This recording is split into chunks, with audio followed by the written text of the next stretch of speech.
Hello guys, today's our topic is Cushing syndrome. So Cushing syndrome क्या है?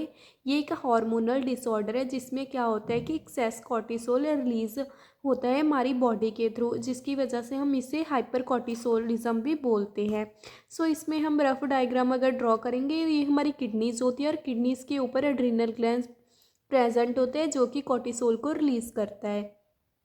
ये हमारी किडनीज़ है, हम रफ डायग्राम में ड्रॉ किए और उसके ऊपर होता है एड्रिनल ग्लैंड जो कि ट्रायंगुलर शेप का होता है। वो कॉर्टिसोल के लेवल को कॉर्टिसोल का प्रोडक्शन करते हैं। अगर एड्रिनल ग्लैंड एक्सेस में कॉर्टिसोल प्रोडक्शन करते हैं तब हम इसे बोलते हैं कुशिंग सिंड्रोम और हाइपर कॉर्टिसोलिज्म।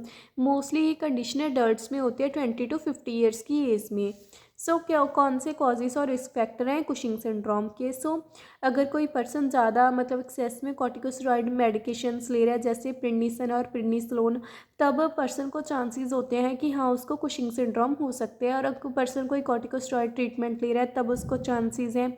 अगर पिट्यूटरी ट्यूमर की कंडीशन में भी पर्सन को कुशिंग सिंड्रोम होता है। इसमें क्या होता है कि जो हमारा हाइपोथैलेमस है, हाइपोथैलेमस क्या करता है, कॉर्टिकोट्रोफिन रिलीजिंग हार्मोन रिलीज करते हैं। तब पिट्यूटरी जो हमारा मास्टर ग्लैंड है वो अडीनोकॉर्टिकोट्रोफिन रिलीजिंग हार्मोन स्क्रीट करती है जो कि एड्रीनल ग्लैंड को मैसेज पहुंचाती है कि कॉर्टिसोल रिलीज करे। अगर पिट्यूटरी में ट्यूमर हो जाएगा तो एक्सेस में अडीनोकॉर्टिकोट्रोफिन रिलीजिंग हार्मोन रिलीज होगा और पिट्यूटरी ग्लैंड को सिग्नल मिलेगा कि हाँ एक्सेस में कॉर्टिसोल रिलीज करने हैं। सो इसमें क्या होता है कि जो हाइपोथैलेमस है वो कॉर्टिकोट्रोफिन रिलीजिंग हार्मोन स्क्रीट करते हैं। तब पिट्यूटरी को हमारी को सिग्नल मिलता है कि अडीनोकॉर्टिकोट्रोफिन रिलीजिंग हार्मोन स्क्रीट करने हैं, जिसकी वजह से क्या होता है कि जो हमारी एड्रीनल ग्लैंड्स हैं वो कॉर्टिसोल लेवल की प्रोडक्शन को इंक्रीज़ करते हैं, कॉर्टिसोल रिलीज़ करते हैं।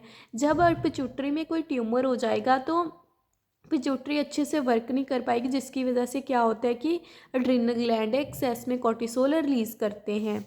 इसमें क्या होता है कि पिट्यूटरी ट्यूमर की वजह से भी एक्सेस में कॉर्टिसोल रिलीज होता है, जिसकी वजह से Cushing syndrome disease condition arise होती है।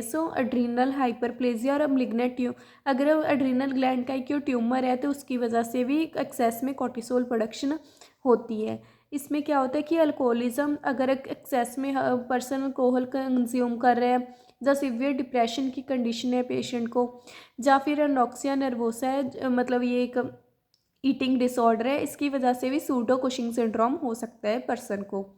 क्लिनिकल मैनिफेस्टेशंस क्या है कुशिंग सिंड्रोम के? पर्सन का वेट है वो बहुत गेन होगा और पर्पल स्ट्रेच मार्क, पर्सन की बॉडी पर स्ट्रेच मार्क होंगे जो कि पर्पल कलर के होंगे, और मसल वीकनेस होगी। पर्सन इतना कैपेबल भी नहीं होगा कि हाँ वो स्टेयर्स को चढ़ पाए। इसमें क्या होता है कि साइकोलॉजिकल प्रॉब्लम्स लाइक डिप्रेशन हो सकते हैं पेशेंट को, और जो बीपी है वो हाई रहेगा, डायबिटीज़ मेलाइटस की कंडीशन वर्स हो जाएगी। पॉलीयूरिया और पॉलीडिप्सिया, पॉलीयूरिया जाने कि एक्सेस यूरिन प्रोडक्शन, और पॉलीडिप्सिया जाने कि उसको एक्सेस में थर्स्ट लगेगी पर्सन को, और उसका जो फ्रैक्चर के चांसेस है पर्सन को बहुत ज़्यादा होंगे क्योंकि उसके जो मसल्स है वो वीक हो गए हैं और वुंड हीलिंग है वो बहुत ही डिले होगी, और पर्सन को जो उसके इम्यून सिस्टम है वीक हो जाएगा, जिसकी वजह से पर्सन को बहुत चांसेस है इन्फेक्शन होने के।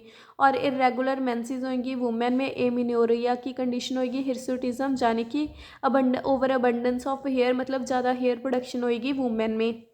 इनफर्टिलिटी और इम्पोटेंसी इन वुमेन, जो पर्सन है वो कि इनफर्टिलिटी जाने कि कैपेबल नहीं होगा कि वुमेन को प्रेग्नेंट कर सके इनफर्टिलिटी की कंडीशन में। ठीक है, पर्सन जिनको कि पिट्यूटरी ट्यूमर की वजह से कुशिंग सिंड्रोम होता है उनमें हेडेक होता है, पॉलीयूरिया, नॉक्ट्यूरिया यानी कि रात टाइम वॉशरूम आना, विजुअल प्रॉब्लम्स होती है, ग्लैक्टोरिहेरिया, क्या होता है कि वुमेन प्रेग्नेंट नहीं है लेकिन फिर भी उनमें ब्रेस्ट जो है जो मिल्क प्रोड्यूस कर रही है। इसमें क्या होता है कि अगर पिट्यूटरी ट्यूमर रहा तो इसमें क्या होता है कि हाइपोसोमैटोट्रॉफिज्म की कंडीशन हो जाती है, ग्रोथ हार्मोन की प्रोडक्शन डिक्रीज हो जाएगी, हाइपोथायराइडिज्म और hypogonadism, sexual organs properly develop नहीं हो पाएंगे। ये सारे सिम्टम्स हैं कुशिंग सिंड्रोम के। डायग्नोस्टिक इवेल्युएशंस में क्या है, 24 hour urinary free cortisol level. इसमें क्या होता है कि हम पर्सन का यूरिन कलेक्ट करते हैं, उसमें कॉर्टिसोल की लेवल को देखते हैं कि हाँ पर्सन का कॉर्टिसोल लेवल अगर एक्सेस में होगा तो हम कंसीडर करते हैं कि हाँ पर्सन को कुशिंग सिंड्रोम को डिसीज़ कंडीशन है।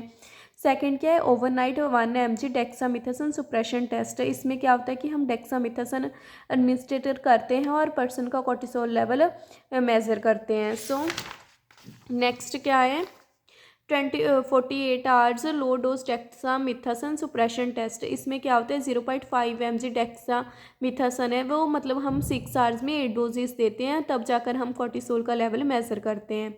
सो इसमें क्या है, corticotropin releasing hormone stimulation test. इसमें क्या होता है कि हम देखते हैं कि कॉर्टिको रिलीजिंग हार्मोन कितना स्टिमुलेट है, उसके बाद हम कॉर्टिसोल के मतलब लेवल को असेस करते हैं। चेस्ट और अब्डोमिनल सीटी स्कैन करते हैं कुशिंग सिंड्रोम को डिटेक्ट करने के लिए, देखते हैं कि हाँ पिट्यूटरी ट्यूमर की वजह से तो नहीं है कुशिंग सिंड्रोम। सीटी स्कैन है और एमआरआई करते हैं ब्रेन की। मैनेजमेंट में क्या है, मैनेजमेंट में क्या है कि हमने डोजेज है जो कॉर्टिकोस्टेरॉइड, हमने पढ़ा था कॉजेज में कि एक्सेस में अगर कॉर्टिकोस्टेरॉइड मेडिकेशंस लेते हैं तब जाकर कुशिंग सिंड्रोम के चांसेस होते हैं। तो हमें क्या करना चाहिए कि हमें डोज है जो कॉर्टिकोस्टेरॉइड मेडिकेशंस की वो रिड्यूस कर देनी चाहिए। अगर पेशेंट कॉर्टिकोस्टेरॉइड मेडिकेशंस नहीं ले रहा है तो हमें पेशेंट का ब्लड शुगर लेवल टेस्ट करना चाहिए, कोलेस्ट्रॉल लेवल देखना चाहिए, ऑस्टियोपोरोसिस की कंडीशन देखनी चाहिए कि इन वजह से तो नहीं हो रहा पेशेंट को। अगर पेशेंट में पिट्यूटरी ट्यूमर की वजह से कुशिंग सिंड्रोम है तो हमें सर्जरी करनी चाहिए सो दैट कि हम पिट्यूटरी ट्यूमर को रिमूव कर सकें। Radiations after the removal of pituitary tumour, और पेशेंट को हमें हाइड्रोकोर्टिसोन रिप्लेसमेंट थेरेपी देनी चाहिए आफ्टर, ठीक है। हार्ट पेशेंट को हमें हाइड्रोकोर्टिसोन रिप्लेसमेंट थेरेपी देनी चाहिए आफ्टर दी सर्जरी।